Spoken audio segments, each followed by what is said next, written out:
and welcome to Green Shoots. I'm Anisha Nayar Dhawan. On Green Shoots, we catch up with founders of startups to find out from them what made them dream about starting a company, what they are doing to nurture this dream, to grow their companies and their future plans. On the show today, I have with me Mr. Sarvesh Srivastava, founder and managing director of Eupheus Learning. Thank you so much for being with us, Mr. Srivastava. Thank you for inviting me. So, Mr. Srivastava, you already had a background of working in education companies. You were with Encyclopaedia Britannica, NIIT, and Pearson. So, you were already in the education space. So, did this come naturally to you to start your own company in something that you knew very well? Well, you see, we have to look at the gaps in the market and are we addressing the gaps properly? So whether it was Pearson, NIIT, or Encyclopaedia Britannica, it was all about addressing the gaps. And the reason for starting this company is also to address the gaps in the market, Anisha. All right. So, Mr. Srivastava, EdTech has really boomed since the COVID lockdown happened. It was there even before COVID lockdown and it was steadily gaining pace. Now, I'm trying to understand what is your business model, because the ones that are really being talked about these days are the ones which offer B2C solutions, straight to your kids, learn coding, learn maths. These are the skills you need. So what does your model work like? And what were the gaps that you were trying to fill? Two gaps that we were trying to fulfill. One is, and this is very important, is how do home learning solutions, which are being offered in B2C manner, talk to the school learning part. There should not be any disparity in pedagogy. There should not be any disparity as far as difficulty level is concerned, so that the learner and the teacher are facilitated by all these solutions. And there was nobody offering an integrated solution. And Eupheus is all about integrating classroom learning with home learning, using the B2B2C model as compared to B2C model. Because if we don't carry these schools along, we would not be able to accomplish our goal. But Mr. Srivastava, could you tell us which are the schools you're working with? I mean, how many schools you have on the rolls? Because see, B2C is fairly straightforward and simple. You pay the fee, you get this new way of learning. Of course, when you go back to class, it's the same old thing. It's the same old way we've been taught. And some of the schools even go ahead and say, don't enroll into these new age education classes. They're a waste of time. Because ultimately, you will give our exams and we will teach the way we want. So could you tell us which schools are adopting this? Because many schools, even today, are still doing the same old thing. So a lot has happened thanks to the pandemic, Anisha. Schools across India have adopted the online learning methodology down to even the grassroots level schools which we have in India. So it's a big fillip to the online learning, e-learning as far as India is concerned. When we talk about, imparting 21st century skills, which is the most important aspect today of education, that is what we address from our day one of the company. How to impart 21st century skills to the learner, irrespective whether it is being covered by B2C vendors or it is being covered by B2B vendors. We said we have to focus on this and launch this in a big way. We are present across 5,000 schools, Anisha, today. We have a reach of over 13,000 schools in India. Okay, so 13,000 schools. Yeah. That's a big number, but I'm still trying to understand. For education is a very important issue for parents today. They spend a large amount of their disposable income on education, and the inflation here, whatever be the inflation, parents will bear the cost because education is what set their children for life in their future. So there are no stops there. Now, I understand if a parent is paying up the big fat fee for a B2C program where the child is learning in a new way. What's in it for a school to go? Why should the school take your solution? How does the school care on what the student is learning independently at home? Yeah. So till now, the schools did not have those solutions to offer on a paid basis to the students. That is where B2B2C aspect of our model kicks in. So now we empower the schools with those solutions. Let's take an example. Let's take coding. Now, coding is doing in a big way because it's a required 21st century skill. It was offered by B2C, but how do you get to the schools across the board? That is where we are coming in and saying to the schools, going to the schools and saying that here we have the solution for you. You can offer it to your students on a payment basis over and above whatever tuition they may be charging. So this is a participative play where schools are participating, we are offering the solution, and the students there are participating. And very important point is that the student has a high degree of confidence on what is being offered by the school. Because the school goes through the solution before it offers it to the students. Right. And I mean, for a student, what's being taught in school is hardly a choice, right? So, Mr. Srivastava, is this the growth model then? Focus on the schools, because first you get a big fat client with a lot of students. And then once I'm learning something nice in school, I want to continue, reinforcing it at home. So is this the focus? What are your growth projections? How many schools do you want to enroll more? More schools do you want to enroll? So basically, our growth path, we wish to be in the next 3 years enrolling 10 million students. We are currently servicing around 4 million students. So that is the growth path we see for us in the next 3 years, Anisha, and we, like I said, it's a win-win model for everyone, for the school, for the student, for us. Okay, of this growth, 10 million students that you're talking of, how much will come from the school, the products sold to and solutions sold to the school, and then X million number of students there, and how much will be a direct B2C, straight to students, solutions? Again, B2B2C will be about 60% of our revenue in the next 3 years. Okay, 60% of your revenues. What are the elements that are required to create a world-class curriculum? Why haven't schools been able to innovate and fill this gap on their own? That's a very important point. If you see, the system is straitjacketed by the education policy. And the biggest thing which has happened to us is the announcement of the new education policy. It has removed that straitjacket. It has empowered the schools to now offer courses which were otherwise being offered only in the B2C manner. Again, I go to the coding example. Schools were not giving coding solutions. So there was a play for the B2C players to enter the coding market solution provision. Now the schools can offer and are offering coding solutions through us. Okay. So initially you spoke about the gaps. Now, one of the gaps is, of course, that what you learn at home is not integrating well with what you're learning in school, and hence your solution exists so that it becomes seamless learning from school to home. What are the other gaps that you see, and you see that there is a potential to fill the gap?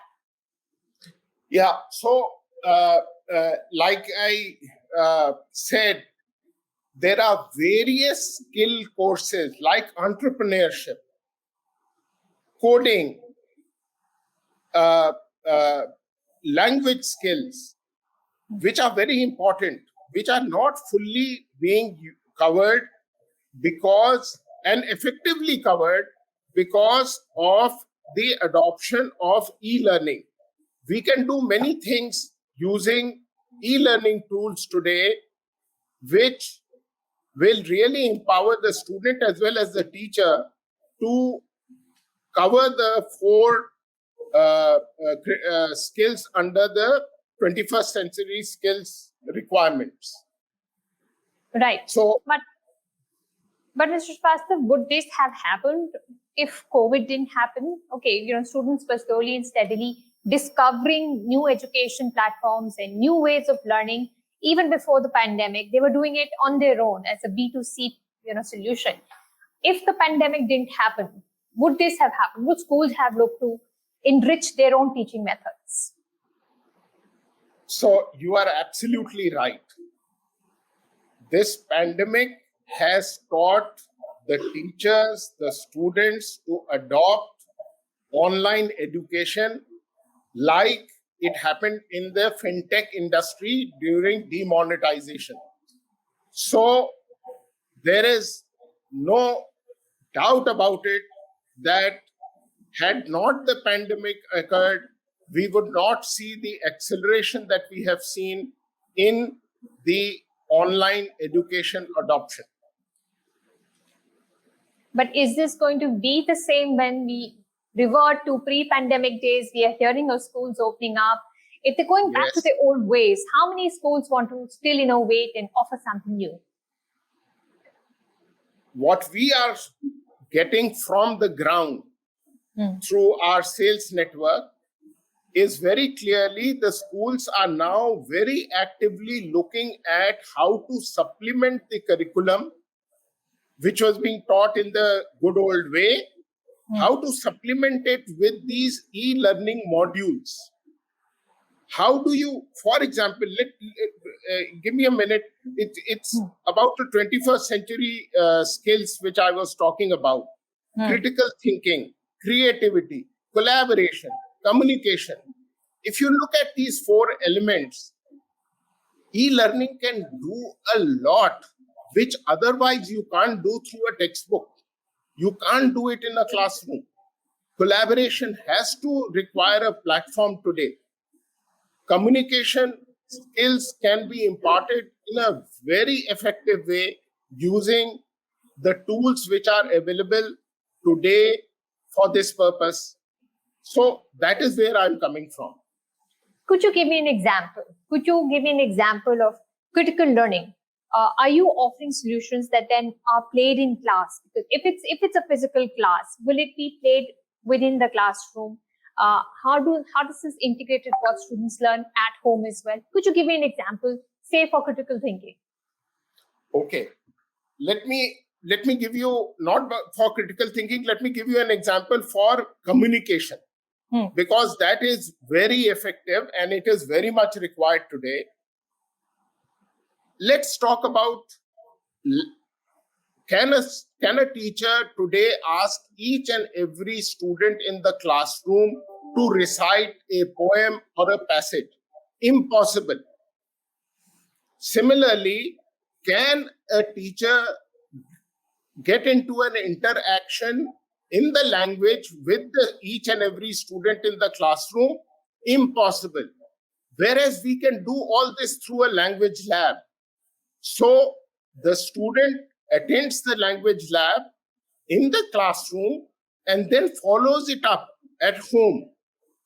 So doing, also collaborates with his peers to arrive at a solution.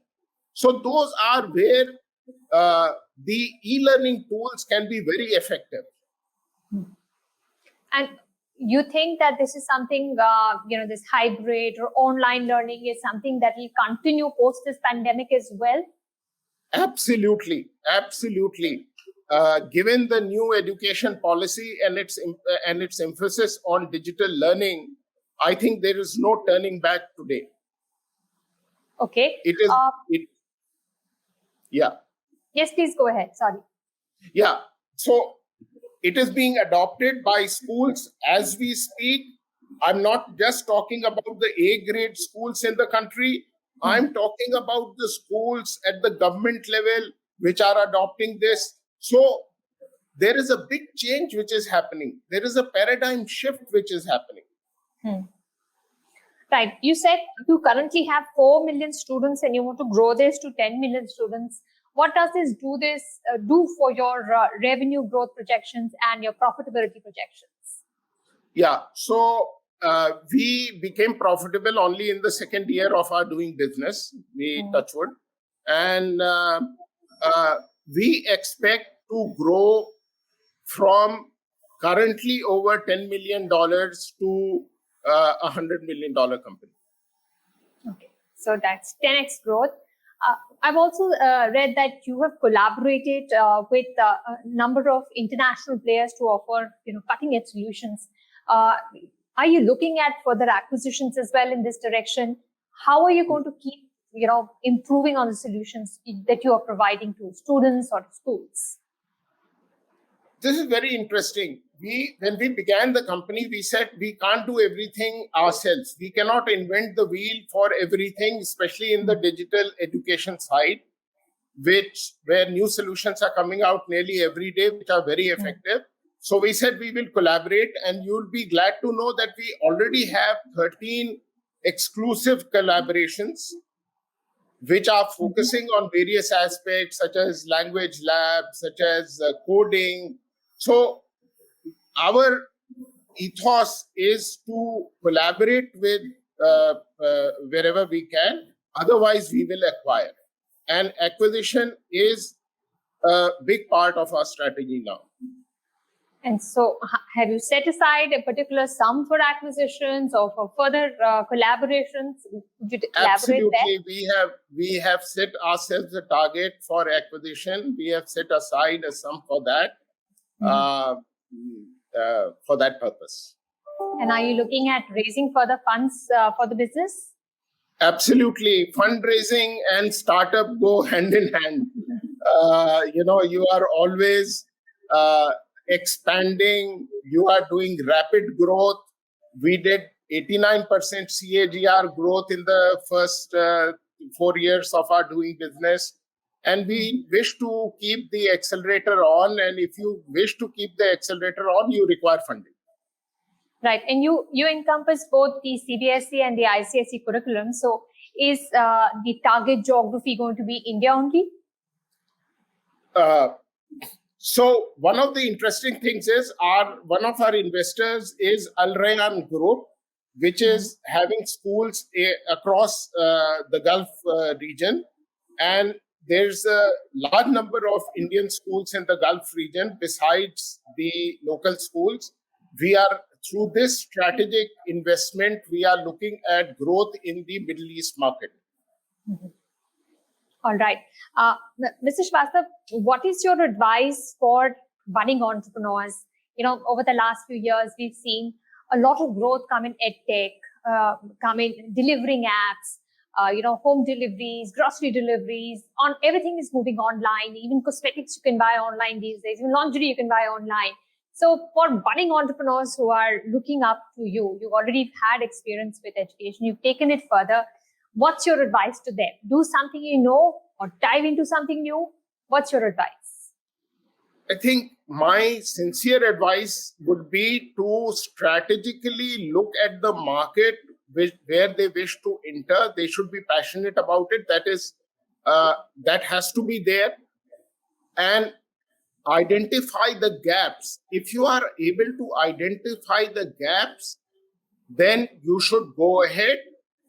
And as far as the stumbling block can be distribution, so look for a distribution partner who can give you access to the market immediately. And that is what we are doing. Our collaboration right now, we are collaborating with a number of startups who are looking at the reach which we have already created in India and abroad. Okay. So that sounds very good. I hope all schools adopt new ways of learning. I hope all these education startups find a good partner in you, and we have great solutions in the years ahead. Thank you so much, Mr. Srivastava, for speaking to us at Green Shoots. Thank you. Bye-bye. So that was Mr. Srivastav of Eupheus Learning talking to us about the growth the company plans, how solutions are going to schools and from schools to students for education. Do come back for more. We on Green Shoots talk to founders of many startups. We'll be back with lots more.